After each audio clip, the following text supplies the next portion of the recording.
सबसे बड़ी खबर से। छोटे शहर की बड़ी कहानियां। हमने वो देखा जो अनकहा है।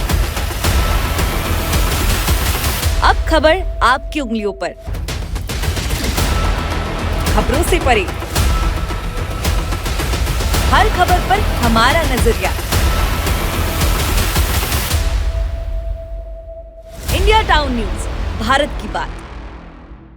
जनता की आवाज, हमारी मुहिम।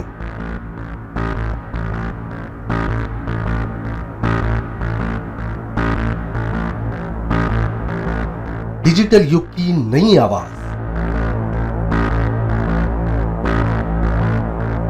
जनता का भरोसा, जनता की जीत, जनता का मत, ये सारी चीजें जब दावे करती है, हारती है, तो ईवीएम पर सवाल क्यों? आपके लिए सबसे बेहतरीन हमारा प्रयास। इस वक्त की सबसे बड़ी खबर आपको बता रहे हैं। इंडिया टाउन न्यूज, भारत की बात। नमस्कार, इंडिया टाउन न्यूज के इस बुलेटिन में आप सभी का स्वागत है। मैं हूं गरिमा त्रिपाठी। समय है इंडिया टाउन न्यूज में छत्तीसगढ़ की खबरों का। खबरों को विस्तार से देखने के पहले आइए डालते हैं उन खबरों पर नजर जो बनी है इस वक्त की सुर्खियां।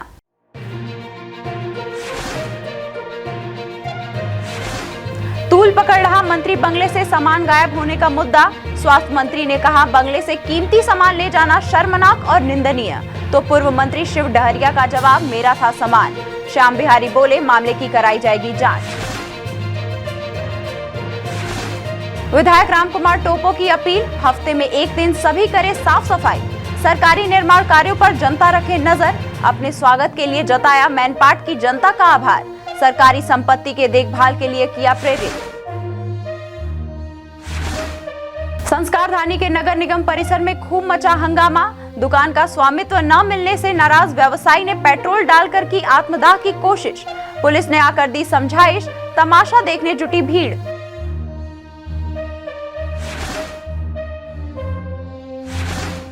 छत्तीसगढ़ की बेटियों ने मारी पोलो साइकिल प्रतियोगिता में बाजी। केरल को हराकर बनी राष्ट्रीय चैंपियन। विधानसभा अध्यक्ष डॉक्टर रमन सिंह ने बधाई, इसके साथ सौंपा ट्रॉफी। उत्कृष्ट अलंकरण पुरस्कार फिर शुरू किए जाने का दिया आश्वासन।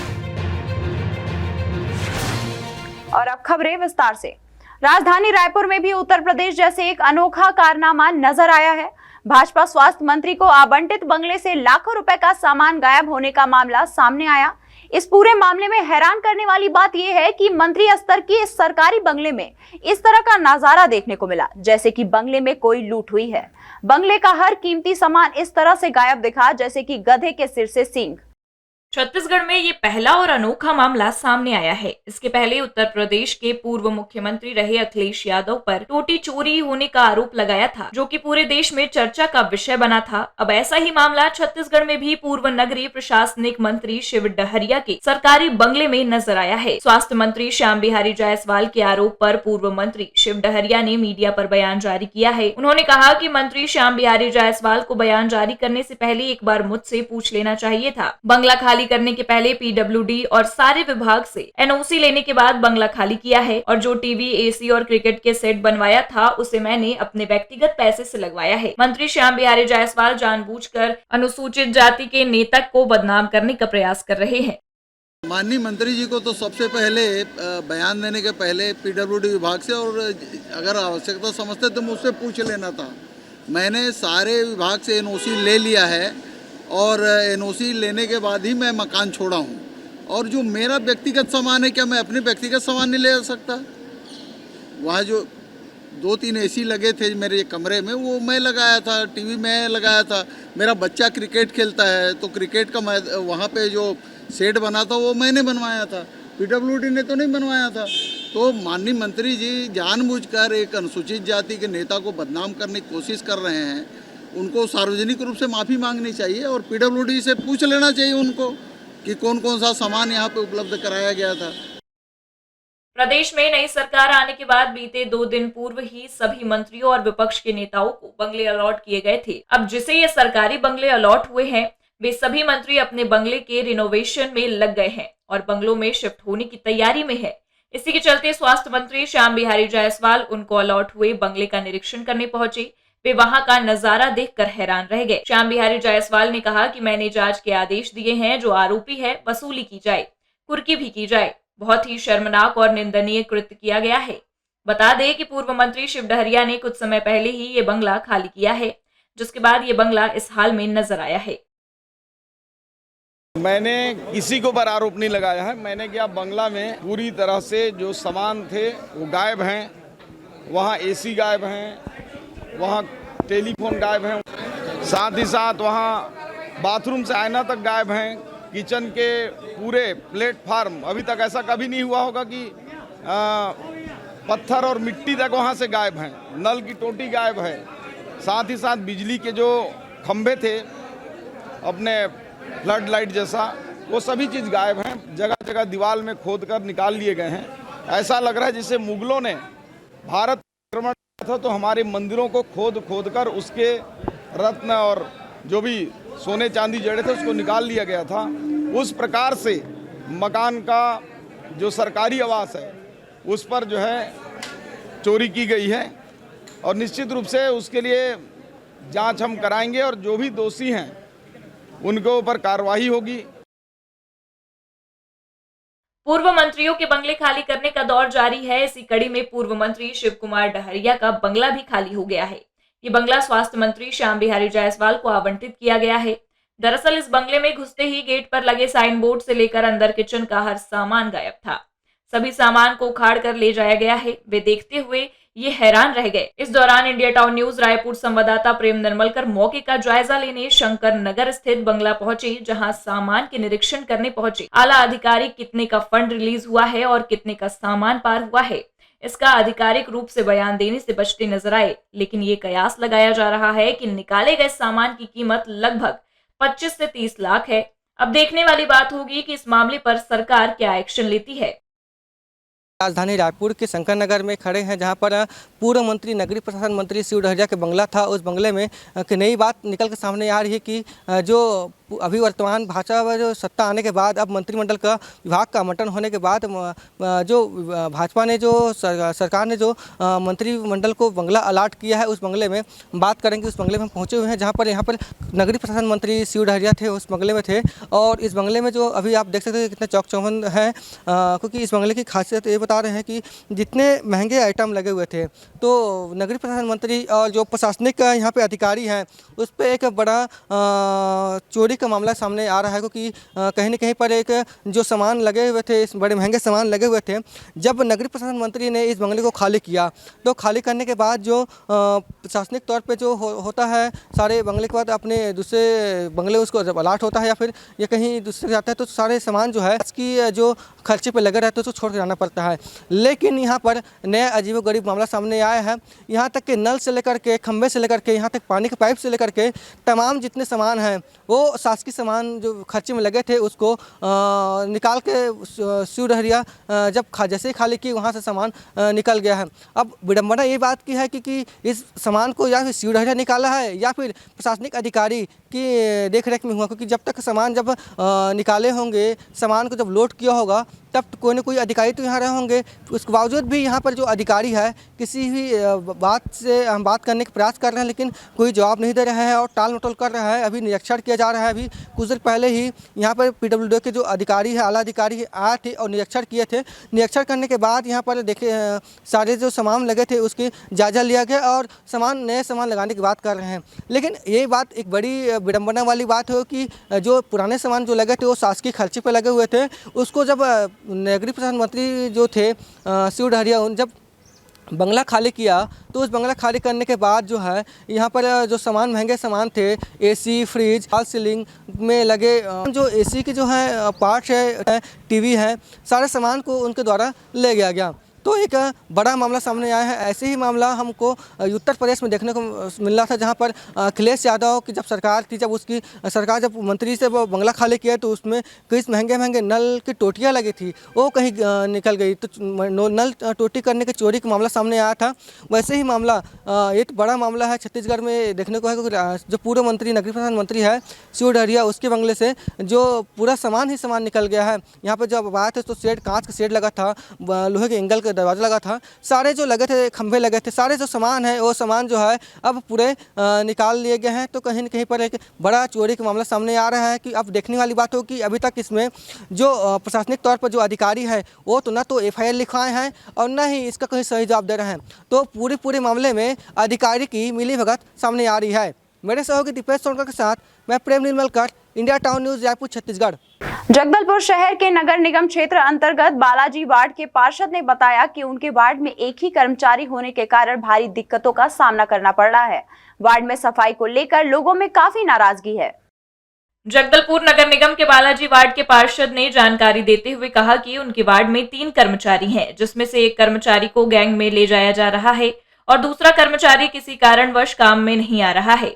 एक ही कर्मचारी से वार्ड में साफ सफाई कराने में काफी दिक्कतें आ रही हैं, जिससे कि वार्ड वासियों को और उन्हें काफी दिक्कतों का सामना करना पड़ रहा है। इन सभी चीजों से तंग आकर वे नगर निगम के सामने धरने पर बैठ गई।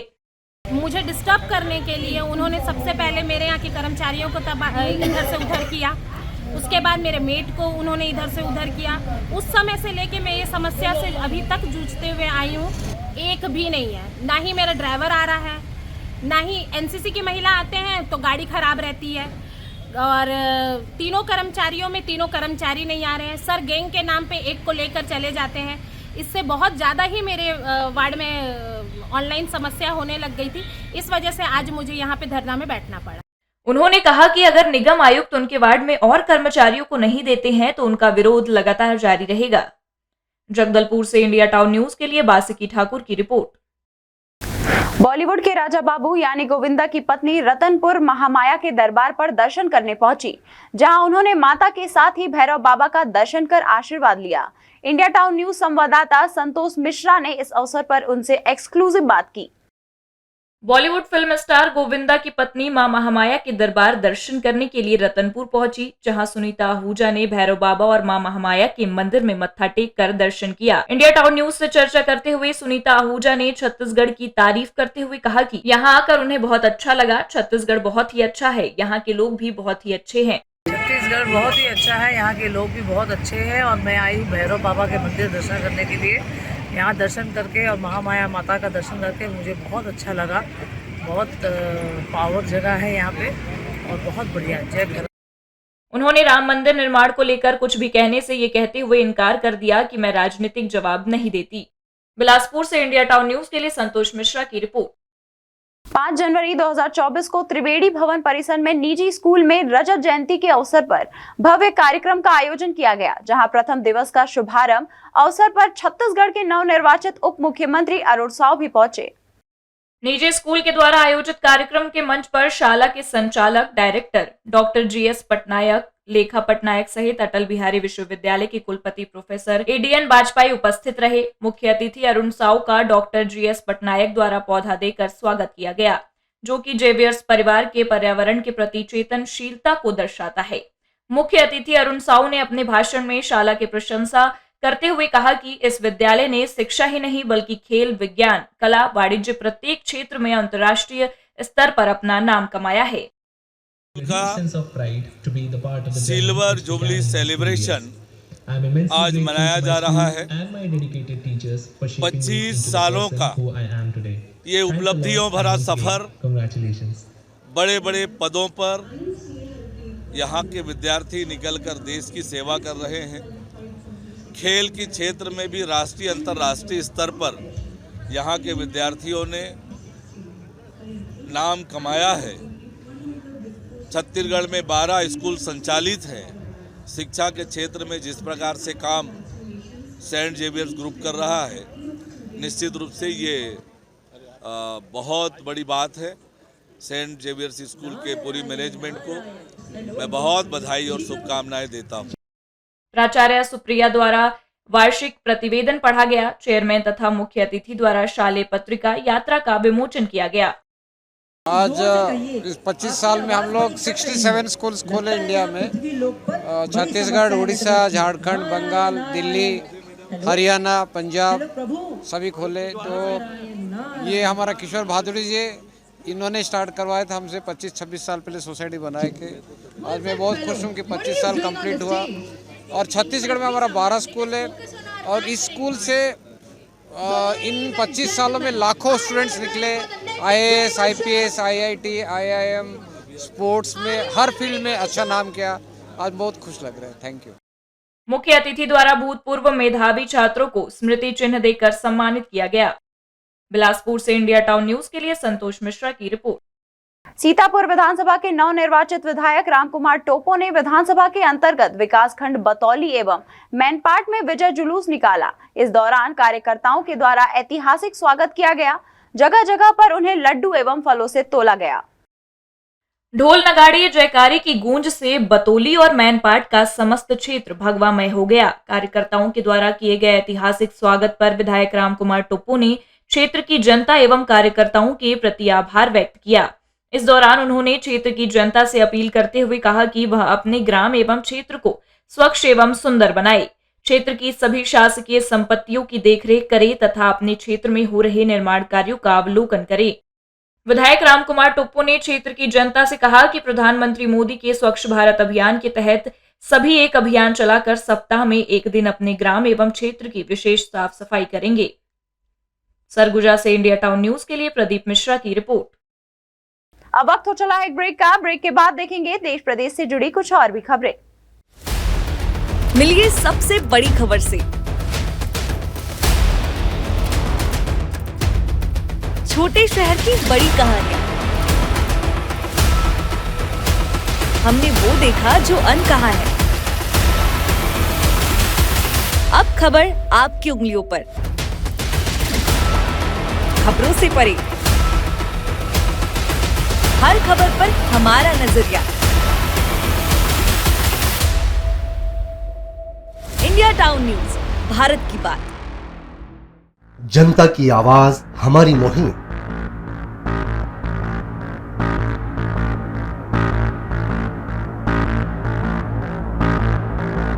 डिजिटल युग की नई आवाज।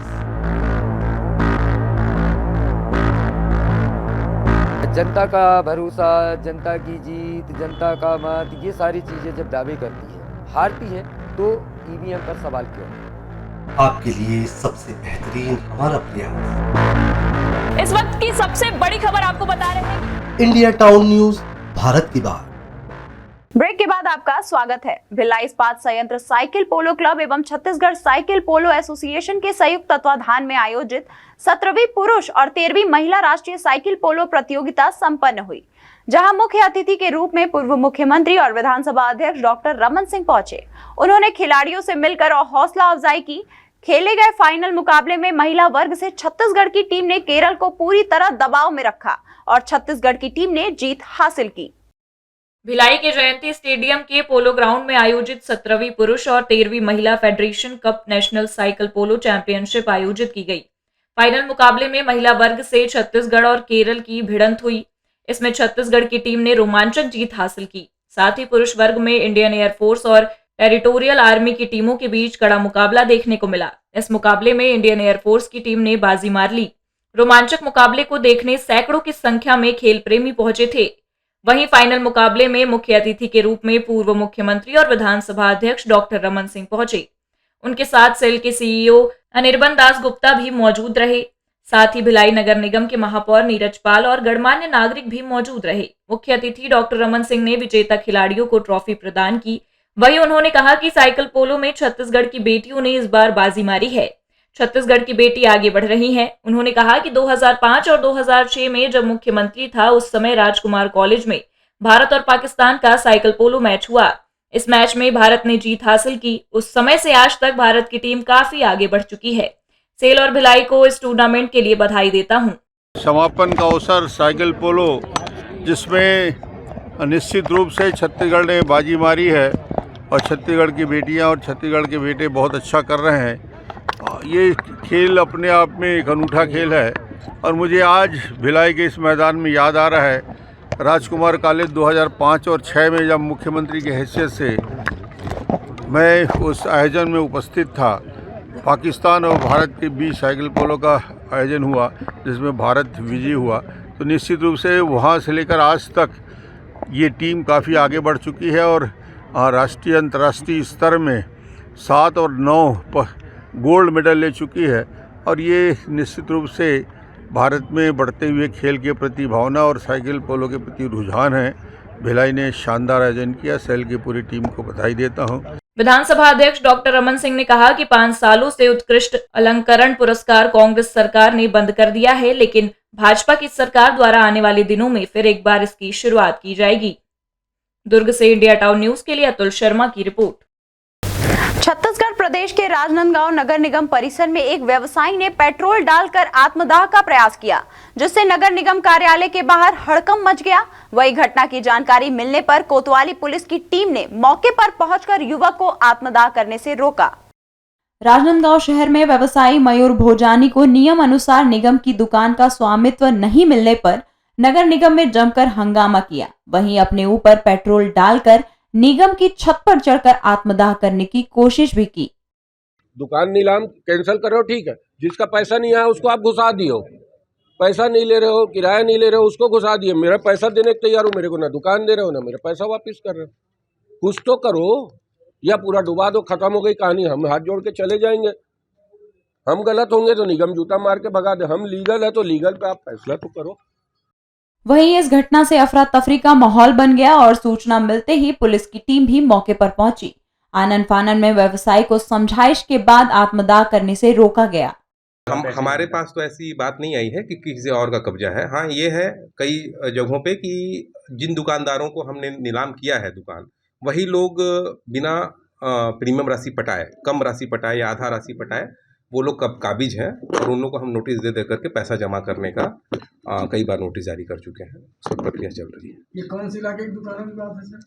ये सभी जगह पे जहाँ जहाँ पे निगम की दुकानें हैं वहाँ पे हर जगह पे केसेस हैं। इनका जो बात था 5-6 दुकानों का, वो अलग अलग स्पॉट पे है, एक ही जगह पे नहीं है। कई जगहों पे इन्होंने पैसा फंसा के रखा। इंडिया टाउन न्यूज के लिए राजनांदगांव से अमित चटर्जी के साथ ऐश्वर्य श्याम की रिपोर्ट। अयोध्या में होने वाले श्री राम मंदिर प्राण प्रतिष्ठा के उपलक्ष्य में पूरे हिंदुस्तान में निकाले जा रहे कलश यात्रा के परिप्रेक्ष्य में गंडई नगर में शुक्रवार को धूमधाम से कलश यात्रा व श्री राम शोभा यात्रा झांकी निकाली गई। छोटे छोटे बालक बालिकाओं को प्रतीकात्मक रूप में श्री राम, लक्ष्मण, जानकी और हनुमान जी के रूप में तैयार कर रथ पर बैठाकर भजन कीर्तन, डीजे आदि के साथ नगर के मंदिर में रैली निकाली गई, जिसने मुख्य चौक चौराहे में भ्रमण किया। अक्षत कलश शोभा यात्रा में हजारों की संख्या में माताओं, बहनों के साथ बुजुर्गों, युवाओं और बच्चों ने शामिल होकर इस रैली को भव्य बना दिया। श्री राम शोभा यात्रा नगर के जिस जिस स्थानों से गुजर रही थी, माताएं बहनें घर से निकलकर पुष्प वर्षा कर रही थी। साथ ही श्री राम, सीता माता और लक्ष्मण जी और हनुमान जी का जगह जगह आरती उतार रही थी। पूरी शोभा यात्रा के दौरान जय श्री राम और भारत माता की जय के नारों से पूरा नगर गूंज उठा। कलश और श्री राम शोभा यात्रा के दौरान पूरा नगर भक्तिमय हो गया था। इस मौके पर पुलिस प्रशासन पूरी तरह से मुस्तैद रहा, जिससे शोभा यात्रा में किसी प्रकार की असुविधा न हो पाए। नमस्कार, इंडिया टाउन न्यूज के लिए मैं रत्नेश कुलदीप। और जिस प्रकार से आप मेरे पीछे देख पा रहे हैं कि आज राष्ट्रीय स्वयं सेवक दल और विश्व हिंदू परिषद के माध्यम से जो राम मंदिर की प्राण प्रतिष्ठा की होने वाली है, उसके उपलक्ष्य में भव्य शोभा यात्रा निकाली गई है। और इस शोभा यात्रा में हमारे साथ पूर्व विधायक माननीय गोविंद जंडेल जी है। आइए हम उनसे जानकारी लेना चाहेंगे कि जो शोभा यात्रा है उसका उद्देश्य क्या है। 22 तारीख को अयोध्या में भगवान श्री रामचंद्र जी का मंदिर के प्राण प्रतिष्ठा होने जा रहा है। उसके पूर्व गांव से लेकर गांव तक के, शहर तक के अयोध्या में अक्षत कलश यात्रा निकाल कर पूरे गांव के लोगों को, शहर के लोगों को, आम जनता को भगवान श्री रामचंद्र जी के प्राण प्रतिष्ठा के 22 तारीख के कार्यक्रम का आमंत्रण कार सेवकों द्वारा, राम भक्तों के द्वारा किया जा रहा है। और निश्चित तौर से आने वाला 22 तारीख को गांव में, गली गली में, चौक चौराहे पर भगवान श्री रामचंद्र जी का पताका फहराएंगे और श्री रामचंद्र जी के प्राण प्रतिष्ठा के उपलक्ष्य में पूरा गाँव उल्लास में कूद जाएगा। और वो दिन निश्चित तौर से हम सब हिंदुस्तान के लिए, हिंदुओं के लिए बड़ा गर्व करते हैं। आज गंडई नगर में अक्षत कलश यात्रा का कार्यक्रम बहुत भव्यता के साथ किया जा रहा है, जिसमें नगरवासी और सभी लोग शामिल होकर भगवान श्री रामचंद्र जी की इस अक्षत कलश यात्रा में शामिल हुए। ये बताएंगे कि क्या संदेश देना चाह रहे हैं विशेषकर कि जिस प्रकार से हमने आगामी देखना चाह रहे हैं कि गांव-गांव में और गली-गली में एक बार फिर से दीपावली मनाया जाएगा। बिल्कुल निश्चित तौर से 22 तारीख को फिर से दीपावली मनाया जाएगा और चूंकि हर हिंदुस्तानी में, हर लोगों में मन में एक बहुत बड़ा उत्साह है कि 22 तारीख कब आए और भगवान श्री रामचंद्र जी को दर्शन करें, प्राण प्रतिष्ठा का वो पल सब देखने के लिए तत्पर है। कि जिस प्रकार से हम देख पा रहे हैं कि काफी उत्साह देखा जा रहा है कि प्राण प्रतिष्ठा के दिन के लिए। तो इंडिया टाउन न्यूज के लिए गंडई से रत्नेश कुलदीप। गंडई से इंडिया टाउन न्यूज के लिए रत्नेश कुलदीप की रिपोर्ट। छत्तीसगढ़ के बालोद जिले में खरीफ विपणन वर्ष 2023-24 के अंतर्गत धान खरीदी का कार्य निरंतर जारी है। खरीफ विपणन वर्ष 2023-24 के अंतर्गत अब तक 4,76,509 मैट्रिक टन से अधिक धान की खरीदी हो चुकी है। बालोद जिला के जिला खाद्य अधिकारी ने बताया कि जिले में कुल 1,50,000 किसान ने धान विक्रय होते पंजीयन कराया है, जिसमें से अब तक 1,08,000 किसानों द्वारा कुल 4,78,000 मैट्रिक टन धान विक्रय किया गया है। इस बार 2023-24 में हमारे जिले में 143 धान खरीदी केंद्र बनाए गए हैं। उसमें से 4,22,000 मैट्रिक टन धान की खरीदी हो चुकी है और उसमें से 3,76,000 मैट्रिक टन का डीओ जारी हो चुका है और 2,56,000 मैट्रिक टन का धान उठाव हो चुका है। अभी उपार्जन केंद्रों में 1,66,000 मैट्रिक टन उपार्जन केंद्र में उठाव हेतु शेष है। उसमें क्या है 21 क्विंटल खरीदी करने का आदेश शासन से आ चुका है और पहले क्या है पूर्व खरीदी में 3 टोकन में ही किसानों को धान विक्रय करने का प्रावधान दिया गया था। चौथे टोकन जारी करने के लिए भी ऑप्शन आ चुका है और चौथे टोकन के माध्यम से भी किसान लोग धान खरीदी की कार्यवाही कर रहे हैं और अभी 31 रुपये का वाले जो रेट है वो शासन से भी प्राप्त नहीं हुए हैं। छत्तीसगढ़ को धान का कटोरा कहा जाता है क्योंकि यहाँ धान का उत्पादन अत्यधिक मात्रा में किया जाता है। कम ही लोगों को अंदाजा होगा कि चावल का औषधीय यानी दवा के रूप में भी इस्तेमाल हो सकता है, लेकिन अपनी जैव विविधता के लिए विश्व के मानचित्र में अपना विशिष्ट स्थान रखने वाले छत्तीसगढ़ में उगाए जाने वाले चावल की कई प्रजातियां हैं। बालोद जिला का 93% राशि किसानों के खाते में जमा हो गया है। कुछ तकनीकी कारणों से 5-6% लोगों का पैसा उनके खाते में नहीं जा पाया है। सारे लोगों का खाते में पैसा जा रहा है। किसान बहुत प्रफुल्लित है। अन्नदाता अपने मेहनत का जो आप सरकार ने कहा था वो उनके खाते में गया। उनके जीवन में नया उमंग देने वाला है। बाजार में एक वो मिल रहा है। किसान अपने बच्चों को उनके आवश्यकता का सामान, अपने कृषि औजार से लेकर बहुत सारा सामान खरीद रहे हैं। उनके लिए उत्साह का वातावरण है, दिवाली जैसा वातावरण है। आज सारे किसान परिवार के लोग अपने बहुत दिन की बहुप्रतीक्षित जो उनकी योजना थी उसको आज अपने पैसे से मूर्त रूप दे रहे हैं। निश्चित रूप से हमारे किसानों के लिए दिवाली का अवसर है। चालू खरीफ विपणन सीजन में छत्तीसगढ़ राज्य न केवल केंद्र में सबसे ज्यादा योगदान दे रहा है बल्कि देश में धान बेचने वाले कुल किसानों में छत्तीसगढ़ के किसानों की संख्या सबसे ज्यादा है। इंडिया टाउन न्यूज के लिए बालोद से खिलावन चंद्राकर की रिपोर्ट। ये थी अब तक की खबरें। अब मुझे दीजिए इजाजत, लेकिन आप अपने पसंदीदा न्यूज चैनल को लाइक, शेयर और कमेंट्स करना न भूलें। साथ ही पल पल की खबरों और मनोरंजन के साथ ही देश प्रदेश की जानकारियों के लिए आप जुड़े रहें इंडिया टाउन न्यूज के साथ। नमस्कार। मिलिए सबसे बड़ी खबर से। छोटे शहर की बड़ी कहानियां, हमने वो देखा जो अनकहा है। अब खबर आपकी उंगलियों पर, खबरों से परे, हर खबर पर हमारा नजरिया।